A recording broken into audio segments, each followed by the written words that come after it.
What happens when one of the most outspoken Democratic voices in Congress goes head-to-head with the people behind one of the most controversial government reform efforts in recent memory? Today, we're breaking down a fiery moment where Representative Jasmine Crockett takes aim at Marjorie Taylor Greene, Elon Musk, and the growing debate surrounding Doge. This exchange wasn't just another political disagreement. It represented a much bigger battle over government accountability, transparency, and who should have the power to reshape federal institutions. As tensions continue to rise around Doge and its role inside the government, Jasmine Crockett stepped into the spotlight with a message that immediately grabbed attention. She challenged the arguments being presented, questioned the priorities behind these changes, and pushed back against what she believes are serious concerns about oversight and accountability. Before we dive into the full story, comment where you're watching from. And don't forget to like and subscribe so you don't miss the next one. Now, let's get into the moment where Jasmine Crockett confronts the controversy surrounding Doge, Elon Musk, and the Republican leadership defending these actions. Let's jump in. Now recognize the gentlewoman from Texas, Ms. Crockett, for 5 minutes. Thank you, Madam Chair. And Mr. Talcove, I'm just going to go ahead and pick up where you left off really quickly. Just to be clear, the upgrades that you're talking about as it relates to our data processes, these aren't things that would be free, are they? They would cost some kind of money. Not looking for a number, but they will cost, correct? Some are free and some would cost money. Okay.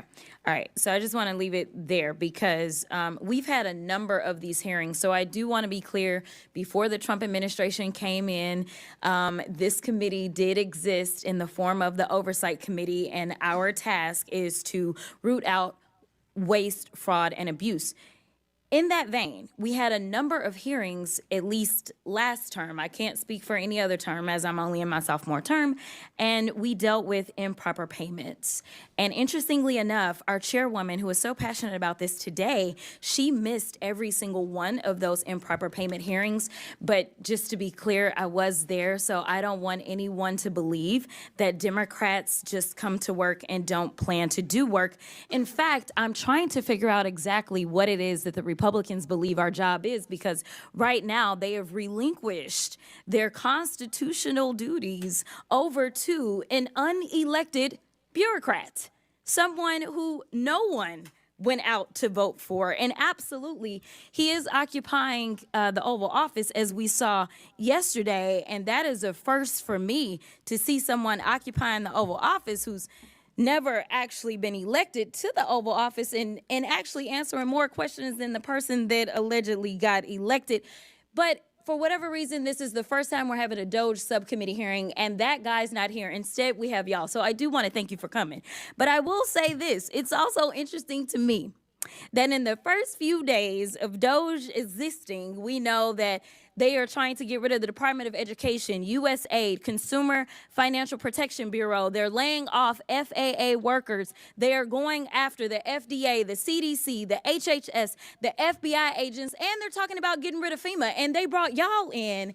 And I am going to say that I actually was shocked that there was only one person that seemed like he was an overt Trumper as you laid out your opening remarks, because I anticipated that at least one of y'all would say, yes, what Elon is doing is exactly what we would prescribe. But instead, I will applaud you because you actually were focused. You talked about what the American people are looking for us to do. We've actually consistently on this side of the aisle promoted this idea of making investments into technology so that we can do things such as, say, look at the Department of Defense. The Department of Defense that takes up approximately 50% of our discretionary income, or our discretionary spending.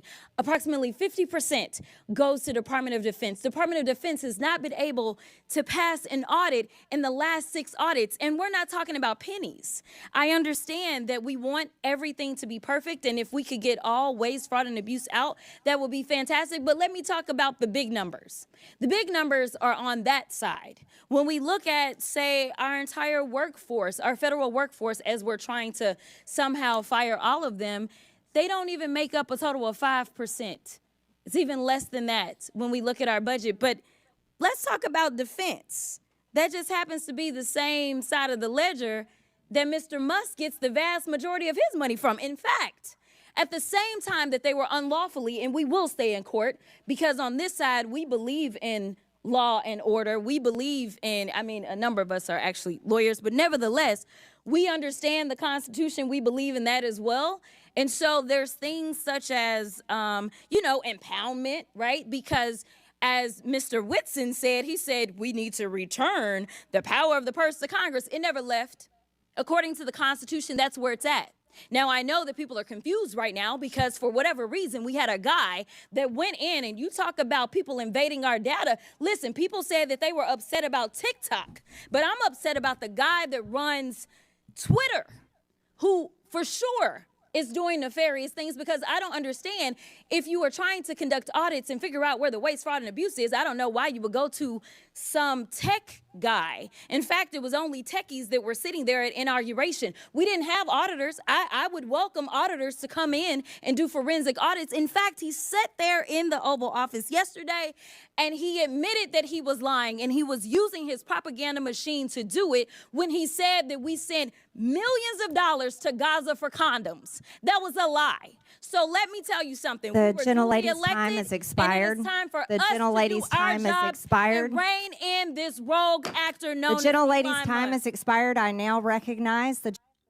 Looking at this moment from across the Atlantic, it's hard not to notice the impact Jasmine Crockett has been having on the political stage. Whether people agree with her approach or not, she has become one of the most recognizable Democratic voices when it comes to directly challenging Republican lawmakers and pushing back against the arguments coming from the MAGA movement. For many of her supporters, Crockett represents a new style of political communication, one that is more aggressive, more direct, and focused on taking the fight straight to the opposition. Instead of allowing controversial claims to go unanswered, she has built a reputation for confronting them head-on, questioning the details, and demanding accountability in public debates. And that is something many Democrats have been criticized for lacking in recent years: a clear and forceful message.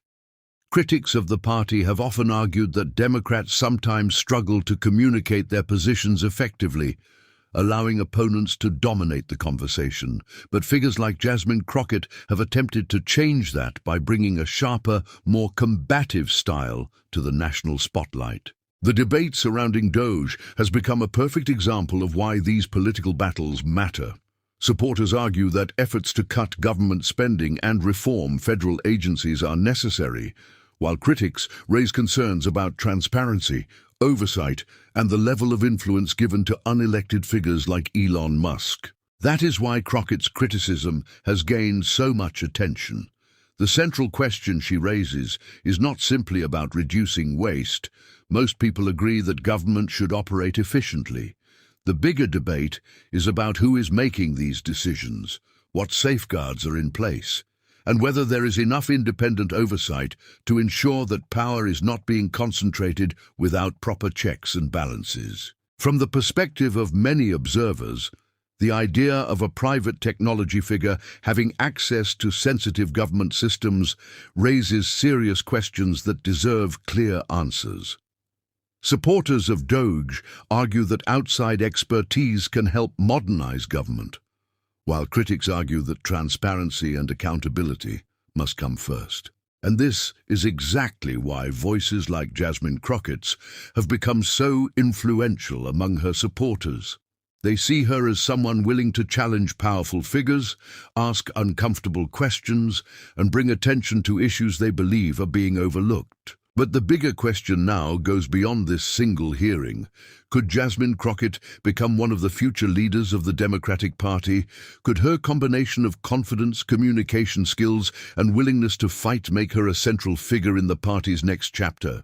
The Democratic Party is clearly searching for its next generation of leaders, and personalities like Crockett are attracting attention because they connect with audiences who want a stronger and more energetic political message. She has shown that when she speaks, people pay attention. The question is whether that momentum can translate into a larger role on the national stage. But now, I want to hear from you. Do you think Jasmine Crockett represents the future of the Democratic Party? Could she become one of the party's biggest voices in the years ahead? Or is her style too controversial for a broader audience? Let me know your thoughts in the comments below, and I'll see you in the next one.